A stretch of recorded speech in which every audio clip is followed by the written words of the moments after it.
Hi everyone. This is part 2 of an audio reading. So I think that's a nice view. I'm reading, it's gone out of focus, it's a bit windy today. I'm reading the second part of the Layman's Guide to Lawful Rebellion. That's what it was called back then. It's been updated a few times since then, but these were the terms that were used in 2017 because this is the book that I've got. Okay, and it was written by David Robinson, who I met and took an oath to stand under Article 61 of Magna Carta by his advice, and he wrote this Layman's Guide. So I've already read part 1, but I'm going to give you a brief sort of rundown of what was said, and I'm doing this to honour his memory, as well as just make it easier for people who can't really read the stuff themselves, or maybe, you know, you can do the washing up and listen if you want to. So, and also it's nice to have a nice background. So it's a bit breezy today, yeah. I've been standing under Article 61 myself since 2015, since meeting David Robinson, and I had to rebut arrest warrants for like contempt of court, and another time for disobedience, and we rebutted a criminal prosecution for growing hemp plants in my garden, which all their own stories. I've worked with rebutting council tax and HMRC fines and water. The water was what caused all these disobedience and contempt issues. So but you can read all this stuff. So I was halfway. Hi, my name's Danielle. Sorry, and I'm with Common Law Assent. So this is part 2 of a reading. I'll link you to the first part of the reading in the links below, and also links to my Facebook page with a really wonderful community of like-minded people.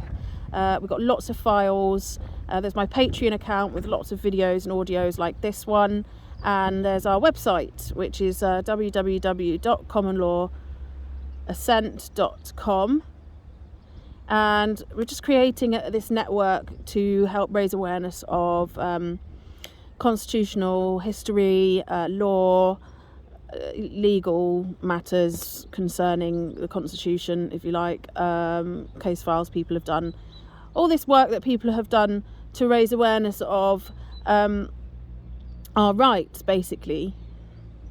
So if you do find yourself on my page, thank you so much for listening in, and we hope that you're enjoying our campaign. There are a lot of, and I'll just try and wrap this up. We have resources which we are providing people to use to sort of stand under Article 61. If you read I'm going to read Article 61 actually. I'll stop this video and start a new one. So maybe I'll cover this in that video, the idea behind all of the things that we've created. We have oath packs, we've got common law assent bans, which all have the aim to compel others to stand under law, so just to use as tools to sort of communicate with people.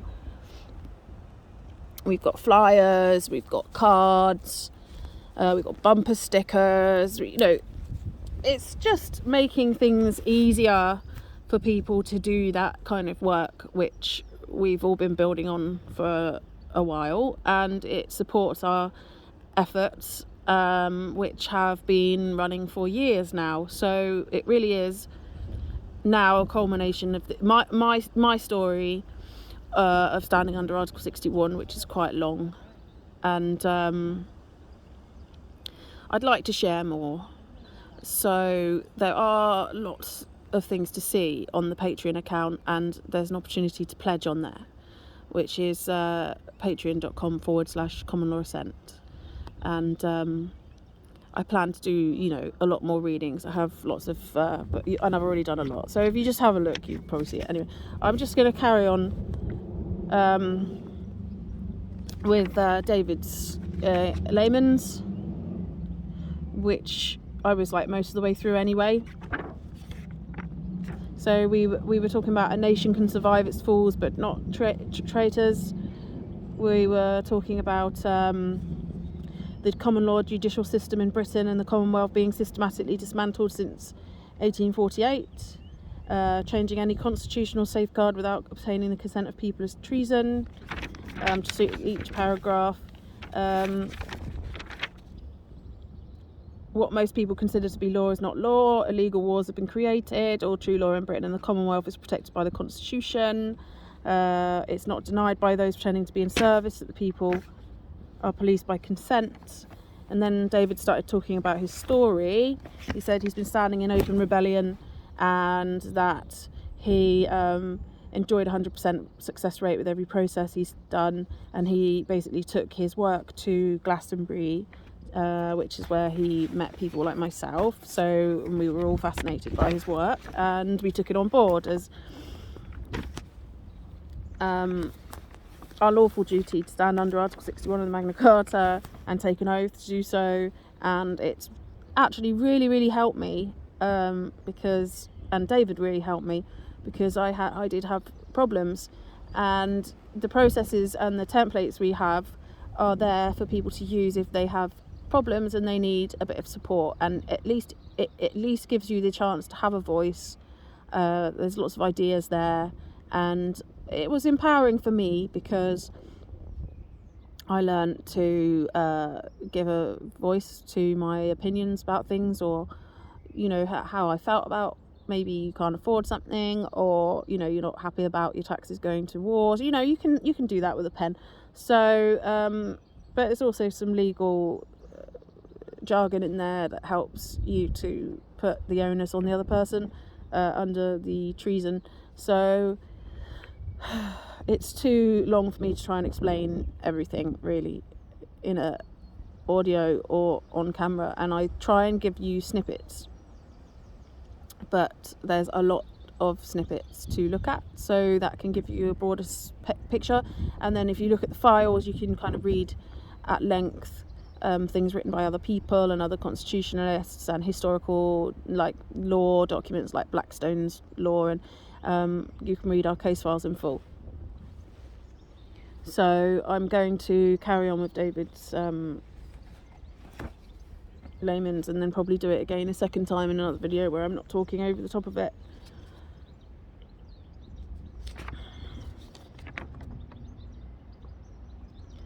So he said, none of these battles went to a hearing in front of a jury.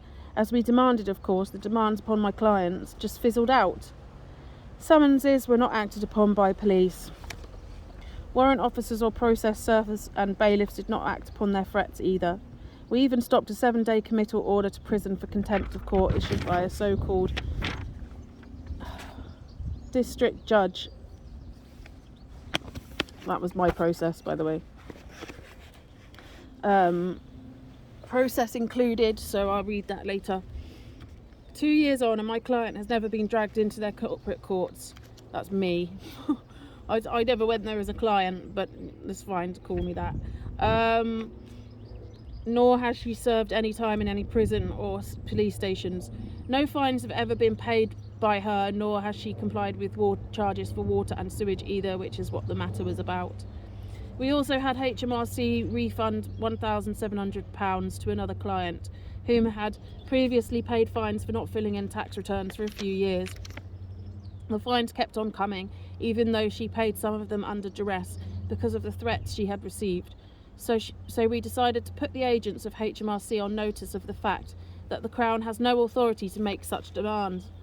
After HMRC agents realised they had opened the floodgates by eventually zeroing her account and refunding what she had already paid, they sent a debt collection agency after her, I believe as a damage limitation exercise.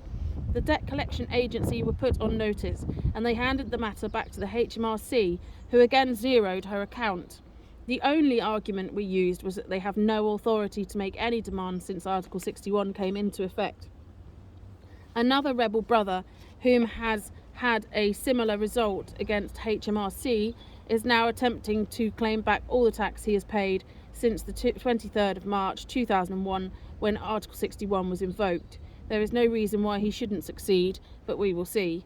I've also done HMRC, guys, when they were fining me, and they just dropped it. But I don't pay. Well, yeah, I haven't paid taxes for years, but I don't think I earn over the amount. Anyway, I began my rebellious career by claiming to be a freeman within my documents. I was a free man as I wasn't in prison, and I have never been. I stood stubborn on the first point and did not go too deeply into their rules until jurisdiction was proven. It never was, of course. The Freeman on the Land movement is a very different movement than the Lawful Rebellion one. A free man, to my understanding, means somebody already not incarcerated and therefore not restricted. Sadly, the Freeman movement misdirects good people into using their rules against them. I soon realised that by using their rules and attempting to remedy any lawful legal matter within their courts was doublethink, illegal, and would never remedy the fact that treason is being committed. Instead, I decided to use only the laws, not rules, of the land, British Constitution, to challenge the system and by doing so defend myself and others against their corruption. To deny or denounce the British Constitution publicly is sedition, which is another very serious crime, and is why they ignore our notices. By ignoring us, they tacitly agree to the contents of our notices by acquiescence under the law. The same applies if we ignore their notices, which is why we don't. All demands on you are unenforceable if you use this remedy correctly, but that won't stop them trying to scare you into consenting. Courts are not courts of law, and they all know it. Police constables are nothing more than corporate policy enforcers today. Most policemen and women don't even know what real law is or where it comes from because they have never been educated with regard to the British Constitution. The basic process was examples of successful notices used, so this is going to end soon because I'm not going to read the notices right now. Step 1. Create an oath of allegiance to the Committee of the Barons or declare your standing under Article 61 to yourself with an oath within a notice served on Police Chief Inspector or above the rank of or an alleged judge, magistrate or other Crown agent of the Crown that has an oath of office. The oath of allegiance can either be sent by recorded post to one of the accepting barons or simply kept as a document proving your intent. It needs to be signed and dated by yourself and 3 signatory witnesses to make it a legal instrument, which can then be used as evidence of your lawful standing with any process you may undertake. If your oath is returned or gets lost if you post it to a baron, it doesn't matter. The fact you posted it and have a copy provides intent, and intent is very important in law. You are no longer an outlaw once you join the rebellion.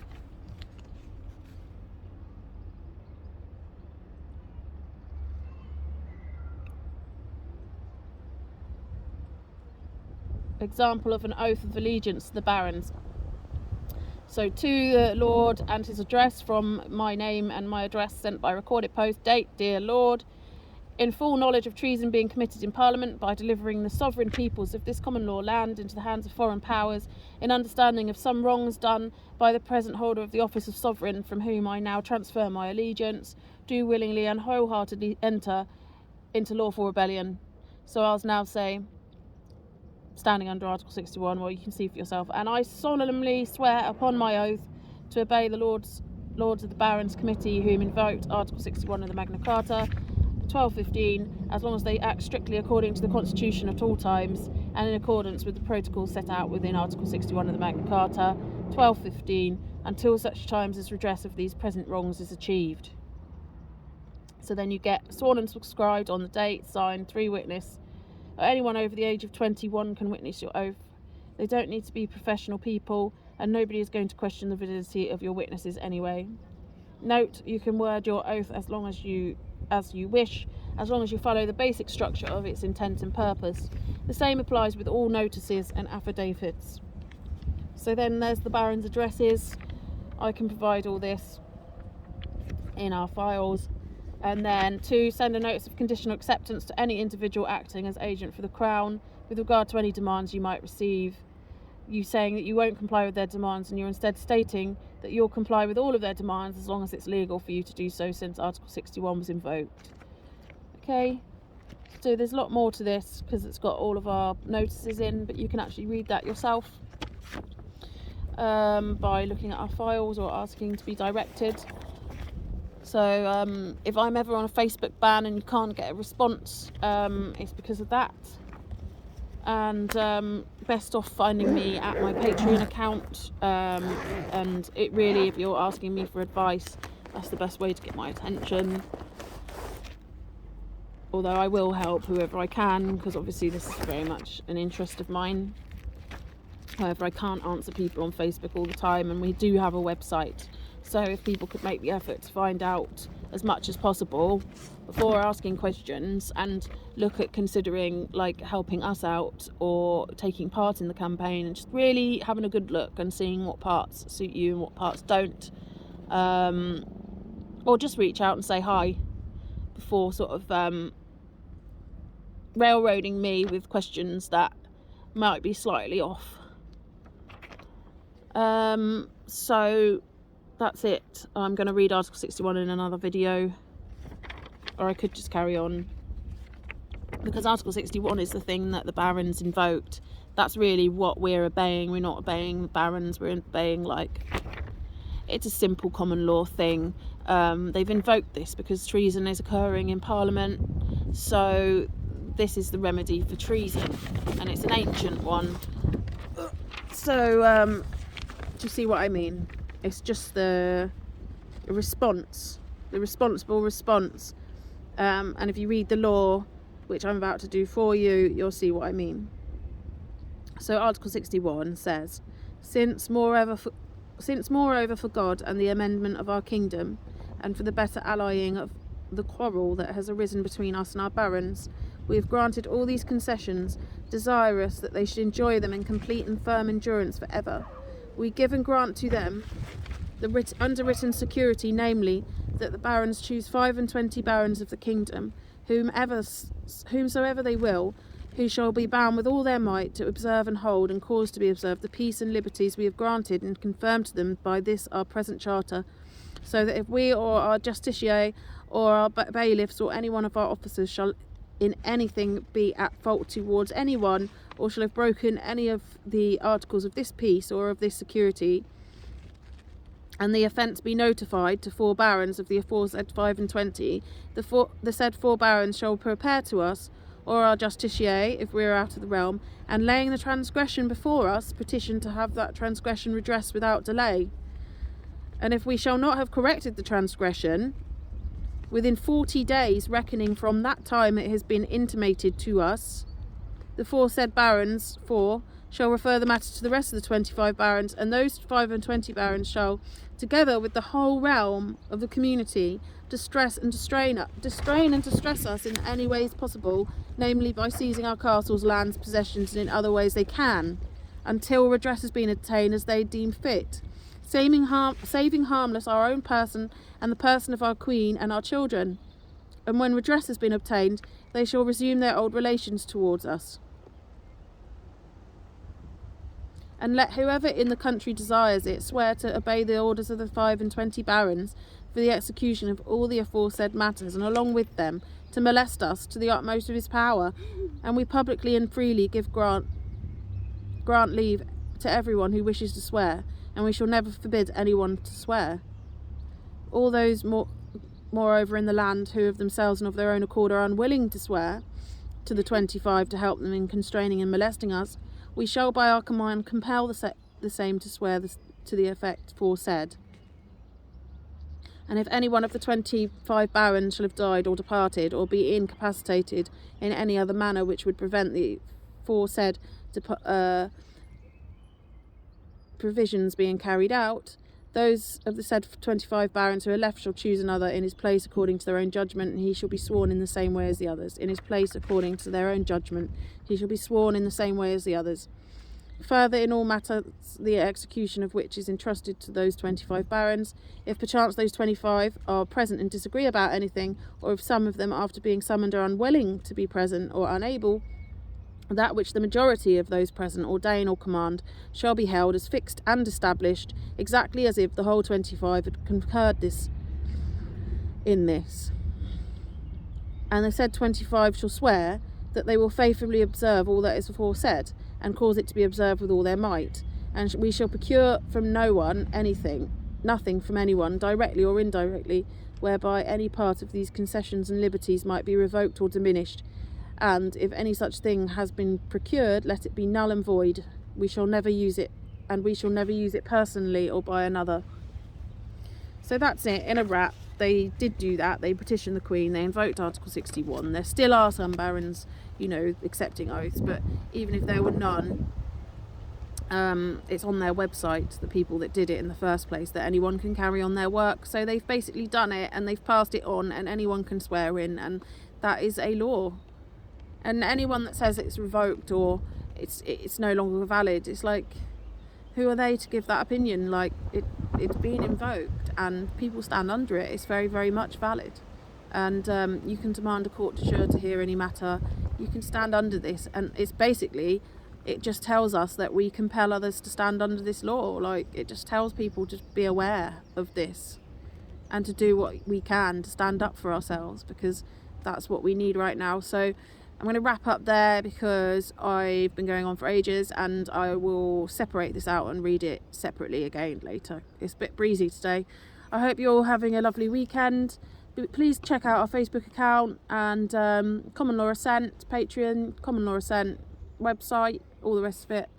And